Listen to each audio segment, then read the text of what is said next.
Então, olá, colegas e professora. Eu hoje, dando continuidade no trabalho do MBA, na disciplina de liderança e gestão de pessoas, eu convidei a Kellen Vidal Fraga, trabalhamos junto. A Kellen, ela é Customer Success na CTA CTA Smart, Smart. na CTA Smart. Ela vai contribuir um pouquinho aqui, né, nesse bate-papo com a gente sobre liderança, sobre gestão de pessoas, um pouco da vivência dela, né, é, é, ao longo da carreira profissional dela. Então, Kellen, obrigado mais uma vez pela participação. Eu fico muito grato ter disponibilizado um tempinho aqui para falar com a gente. Eu montei algumas perguntas que estão relacionadas à disciplina, e aí eu não em ordem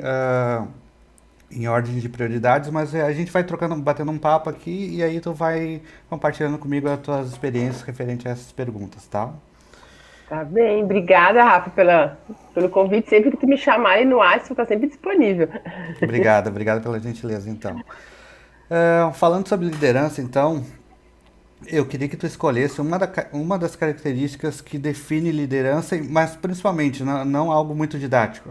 Qual a característica de liderança que te define? E por quê?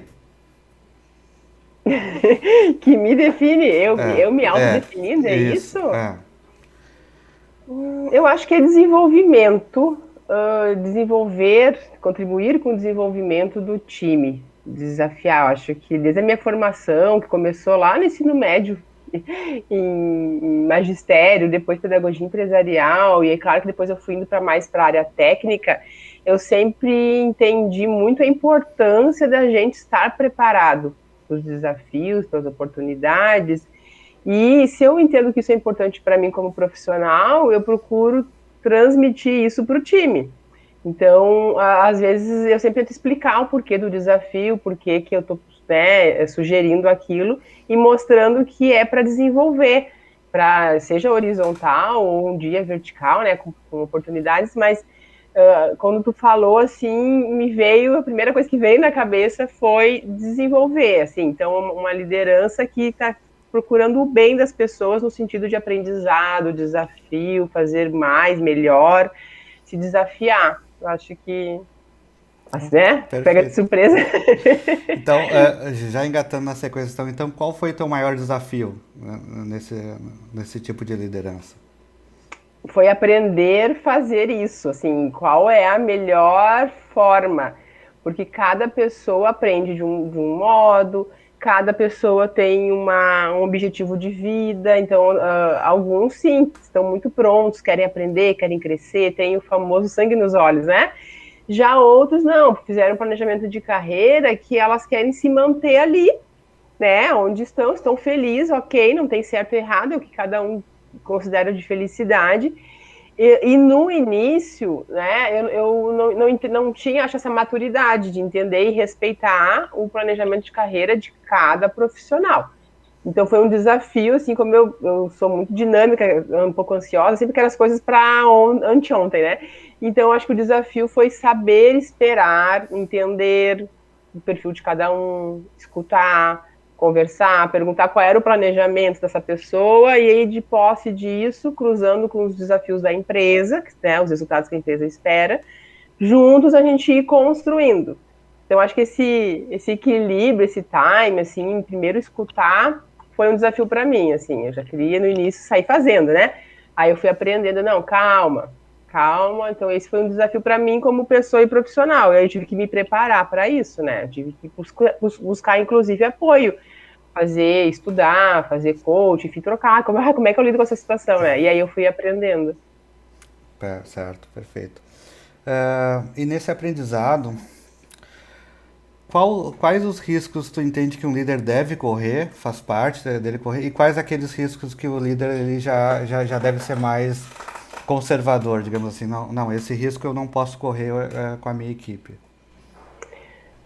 Acho que o risco que não pode ocorrer, não deve, ou pelo menos minimizar, né, o máximo possível, é colocar aí o time para atuar independente, autônomo, que acho que é um princípio do desenvolvimento da liberdade, né, ele só vai aprender fazendo na prática, mais precocemente.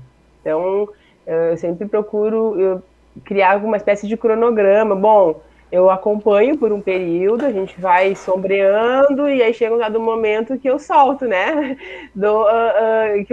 Então, o que eu acho que é um risco que a gente não pode correr? De quebrar essa confiança. A confiança do time em ti, porque daí tu vai largar ele não está preparado, e não é preparado por falta de condições, é que às vezes ele precisa ter acesso a informações, precisa ter acesso a ferramenta, tem que ter uma estrutura. E se a gente não der essa estrutura, ele vai errar, vai falhar, e vai achar que é por incompetência daqui a pouco. E aí tu bloqueia o próximo passo, traz uma insegurança para essa pessoa, né? Então esse é um erro, uma falha, assim, um risco, digamos, que tem que ser minimizado, né? Às vezes acontece, assim, mas tem que minimizar. O que dá para correr, aí eu brinco, inclusive agora, né? Recentemente na minha transição aí, que acompanhou, o que é o risco? De autodesenvolver a pessoa, dar espaço, autonomia, tem o risco dessa pessoa se destacar. E aí ela, às vezes, ela se torna até um concorrente. Então, acho que esse é um risco que tem que correr, porque tu não pode, por medo disso acontecer, tu bloquear aprendizado, bloquear oportunidades, entendeu? Acho que faz parte do jogo. Todo mundo tem que ter oportunidades e as pessoas vão conquistando conforme o seu destaque, o seu desempenho. Então, quando tu falou assim, né, claro que como é um bate-bola, tu tá fazendo as perguntas e o que tá vindo de primeiro, assim, na cabeça, né? Então, foi isso. Qual é o risco de não correr? Não expor as pessoas precocemente. Qual é o risco que dá para correr? É essa questão da pessoa se destacar o ponto, mas faz parte, né? Quanto mais pessoas mais preparadas estiver na equipe, melhor são os resultados, né? E uma empresa que valoriza a liderança vai perceber que foi tu que desenvolveu aquela pessoa. Mas tu, enquanto líder, tem que dizer, ó, o erro estamos junto e os resultados são de vocês, né? Então isso eu aprendi muito, assim. Não sei se eu estou respondendo, qualquer Tá, coisa tu tá sim, me tá sim. dá um feedback aí. Não, perfeito, é isso aí.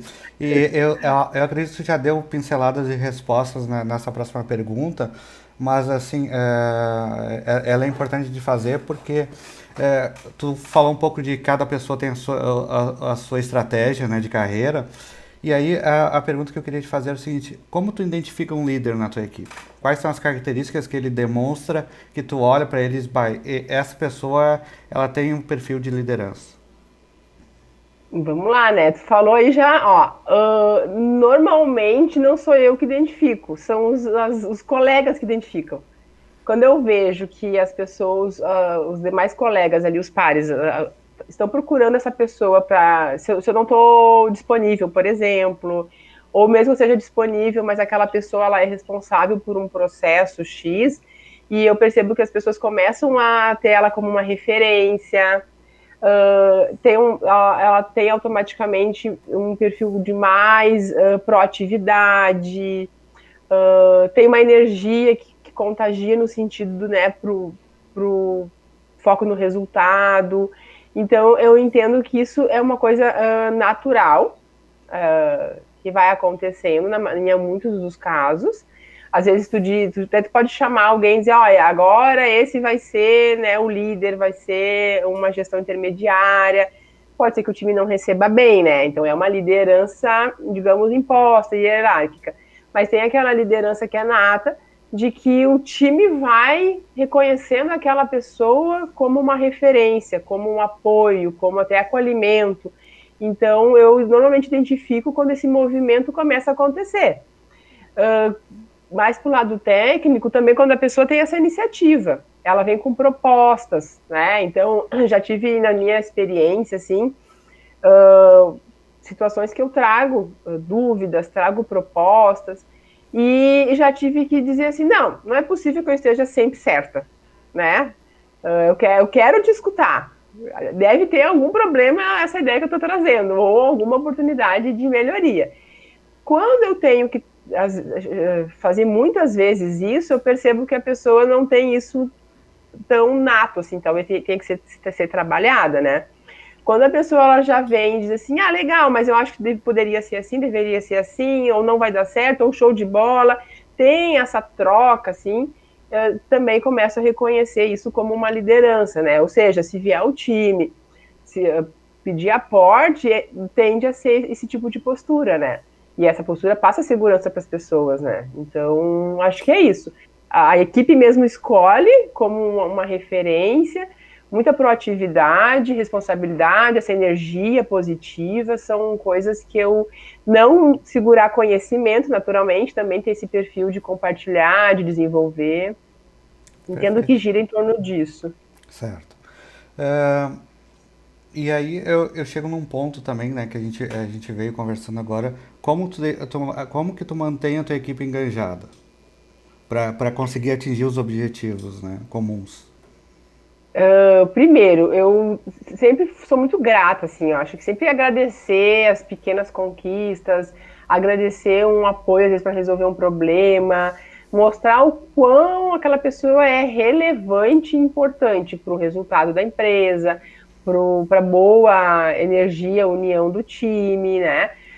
Metas bem claras, desafiadoras, para que a pessoa se sinta instigada a atingir aquilo, definindo prazos, e comemorando resultados. Então, até a gente estava falando há pouco, né, no nosso papo anterior, de que o quanto é importante tirar momentos para fazer uma revisão. O que eu construí? Quais foram as minhas entregas?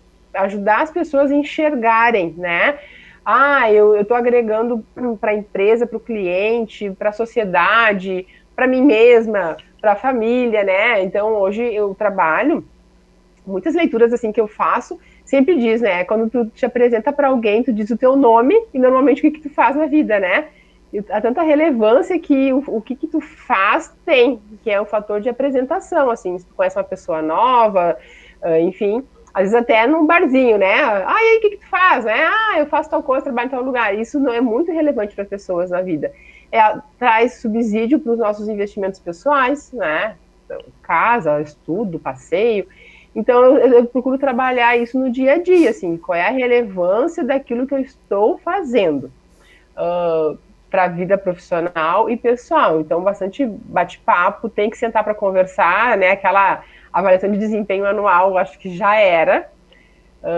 Então, tem que ter os momentos, às vezes, no almoço, isso pode acontecer, no cafezinho da manhã, quando a gente está chegando na empresa, isso pode acontecer, né? Então, tem que ser algo bem frequente, eu acho. E o gestor que está ali, né, acompanhando de fora, tem que ter essa visão. Olha só que legal, que bola dentro que tu deu, né? E aí compartilhar com o time. Então eu entendo que gira em torno disso também, para manter, porque não é fácil, né? A vida costuma às vezes nos dar umas rasteiras. Então tem que ter essa injeção de ânimo meio que diária, assim. Não, certo, beleza, feedbacks recorrentes, né, que a gente fala hoje em dia. Isso aí. Tu falou bastante, né, dessa aproximação, né, do gestor com a equipe, e aí já dá o gatilho para a minha próxima pergunta, que é qual foi o maior desafio na liderança e na gestão nesse período da pandemia? Acho que foi estabelecer essa aproximação através da tecnologia, né? As pessoas estão em casa, de novo, o respeitar o momento, né?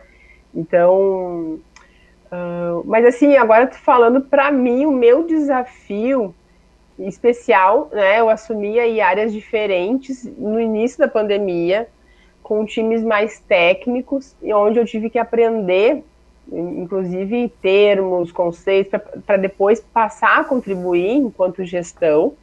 E então, o maior desafio acho que foi no quesito comunicação, assim, manter essa comunicação que eu acabei de falar, que é tão importante à distância, mas respeitando os momentos das pessoas, até porque algumas ficaram doentes, algumas ficaram preocupadas com demissões, então tem toda essa.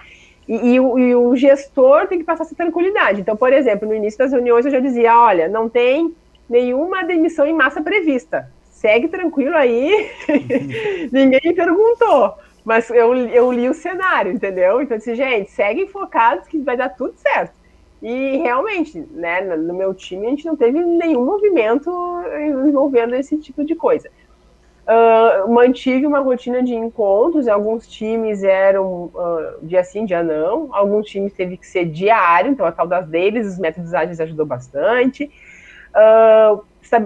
Reforcei o contrato de transparência e estou disponível a qualquer momento, Mas isso para mim foi um desafio, porque eu também, né, sou mãe, tenho uma filha de 2 anos e pouco. A gente no início respeitou muito, muito ali a questão do confinamento, então foram 2 meses sem pessoa para ajudar a limpar a casa, sem escolinha, todo mundo em home office. E como é que eu dou esse suporte para a equipe se eu não tenho esse suporte, né? Então eu me apoiei muito também na minha liderança, né, na ocasião, e acho que um ajudando o outro. Então, o que é o maior desafio, né, que é a tua pergunta, foi conciliar isso, manter a peteca, né, através de um método diferente, assim. Mas eu entendo que toda a construção antes que a gente vinha fazendo ajudou esse desafio ser controlado, né? Foi difícil, assim, em muitos momentos eu pensei, meu Deus, né, tô no caminho certo, mas acho que o antes ajudou que tudo desse certo, né? Foi desafiador, mas deu certo no final. Acho que para todo mundo, né? A gente teve que se adaptar ao nosso cantinho aqui, cantinho que eu montei aqui para ser o home office. Então, faz Isso parte, faz aí. parte. A pandemia ela acelerou bastante coisa, né? Bastante inovação tecnológica. Ela Uhum. acelerou, digamos assim, a gente a utilizar essas ferramentas. E algo que não está ligado à pandemia, mas eu acredito que ela também acentuou, e eu queria ver a tua opinião, como que tu tá, como que tu lida, como que vocês estão lidando na questão da inclusão desses novos profissionais, os profissionais do século XXI aí que são digitais, que são muitas vezes inquietos, né? E aí trazem mil soluções. Como que tu vê essa questão? Principalmente para empresas que não estão adaptadas, né? Que não evoluíram ao mesmo passo. Eu vou dizer que tem um conflito aí, né? Que se não for bem administrado, a gente deixa de contar com esses profissionais que são maravilhosos, eles são muito importantes, com risco de desmotivar, né, eles, e a empresa também não contribuir, não acabar, como é que se diz, crescendo com essas oportunidades que eles trazem. Eu acho que de todas as perguntas foi a mais difícil, porque é uma coisa que eu estou vivendo hoje, inclusive, assim, né? Como é que a gente faz isso? Unir os dois mundos, né? Que num dado momento são muito diferentes. Mas aí não querendo ser repetitiva, mas eu vou voltar às perguntas anteriores, assim, né?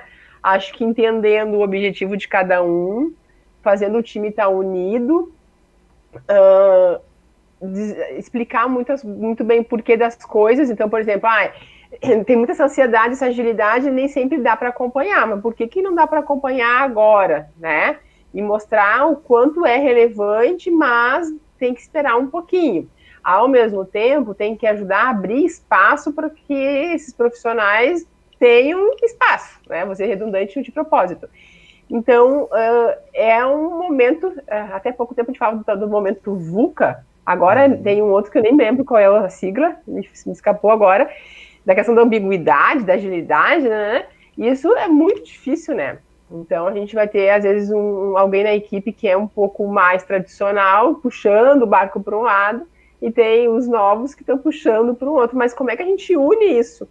Né? Como é que a gente faz o arroz e o feijão transformar num prato delicioso aí? É mais ou menos isso.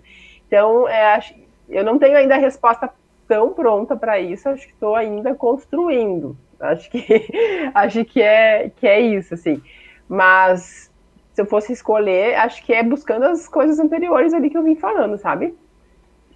Tentando entender o momento de cada um e tirar o melhor que cada um tem para dar através de muito feedback recorrente, através de unir recurso, ou seja, o que a pessoa tem para fornecer, com os objetivos da empresa.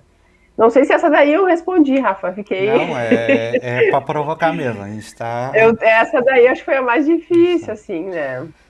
E para encerrar, a última pergunta então do nosso bate-papo aqui da disciplina é qual conselho e aprendizado tu me daria, né? Que tu aprendeu ao longo da tua carreira que isso aqui, se alguém tivesse me falado, eu tinha me tocado mais cedo, então qual conselho tu me daria? Não só para mim, para a Essa. turma que tá te assistindo aqui também, né? Olha, que responsabilidade. Assim, a palavra conselho, até acho que seria muita prepotência de minha parte, apesar que já me disseram que eu passo uma impressão de autoconfiança, assim, né? Mas eu acho que é muita pretensão, então eu prefiro dizer o aprendizado, né? Qual foi o maior aprendizado que eu tive que talvez seja útil, né? Para ti e para as pessoas. Eu tive, assim, recentemente, situações, e são situações que normalmente são recorrentes, das pessoas se colocarem em dúvida, assim, né? Ah, acho que não vai dar certo, eu acho que tem que confiar, tem que ter preparação e confiança, assim. Então, foi algo que me deram esse conselho, né, há muitos, muitos anos atrás, ó, estuda, te prepara, respeita, pode falar com pessoa X, Y e Z, desde que sempre seja com muito respeito, muita gratidão. Então, esse foi um aprendizado que eu adquiri e venho implementando ao longo de todos os anos, assim, né? E coisas que, de repente, eu aprendi na dor, assim, né? Justamente de primeiro entender o contexto que tu se encontra, as pessoas que tu está trabalhando, para depois fazer implementação de ações, assim. E eu não estou falando que precisa esperar muito para isso, não. Ah, fica lá seu meses, né, nesse planejamento. Não, pode ser um dia, dois, mas uma mudança de cultura, primeiro escuta, assim, entende aonde a gente está para depois sair atuando. Eu já tive situações que eu atropelei, né? Já, e aí, depois para voltar e recosturar isso foi muito doloroso, né? Então, acho que isso foi algo que eu aprendi mais, assim, recente. Não foi um conselho, algo que eu aprendi há muitos anos atrás, e aí eu aprendi um pouco na dor, né? Né? Desculpa a palavra aí, mas que merda. Eu devia ter feito diferente, né? Vamos voltar, vamos voltar. Daí eu voltei e comecei do zero de novo, e aí depois deu certo, né? Mas foi dolorido. Então, aí por isso que acho que na tua primeira pergunta eu disse, né? Entender cada pessoa, o que cada pessoa almeja. Acho que por isso que eu trouxe tão marcante. Porque foi um aprendizado recente, assim, que foi na dor, né? Então, seria mais ou menos nesse. E aí, para fechar, conselhos, assim, orientações que eu recentemente tive que dar para times, assim, gente, foca no resultado, foca no objetivo. Tudo que estiver paralelo, né, avalia se aquilo vai agregar ou não para o teu caminho, para a tua trajetória. Se não tiver, ok, escuta, não seja deselegante, né? Você não precisa, mas continua focado. Tem um filme e aí eu já usei esse filme, acho que umas 5 vezes aí para falar do que eu estou dizendo. Se não me engano, é 1900 e... péssima data, 17, sobre a guerra. É só procurar, é o último filme que saiu sobre a guerra, acho que é 1917 agora. Que tem o soldado ali, ele precisa cruzar a trincheira, né? Viu esse filme? Sim. Então é um lado lutando contra o outro, certo? E ele precisava atravessar. O que ele fez? Olhou para frente e foi. Focou no objetivo, entendeu? Tinha ali, né? Todo um lado defendendo seus interesses, teve o outro defendendo seus interesses, ele focou no objetivo. Sei que é coisa de filme, né? Mas isso representa muito o que eu trouxe aqui nesse conselho que tu pediu, né? Se mantenha focado, se preparando pro objetivo, sempre sendo grato, né, educado com as pessoas, que tudo vai dar certo no final. Acho que é isso. E aí, com essa mensagem da Kelly, a gente encerra esse bate-papo. Muito obrigado, Kelly, mais uma vez. Eu que agradeço. Gratidão por esse tempinho que tu disponibilizou para nós. E obrigado, professor, obrigado, colegas, e até mais. Obrigado, gente. Sucesso.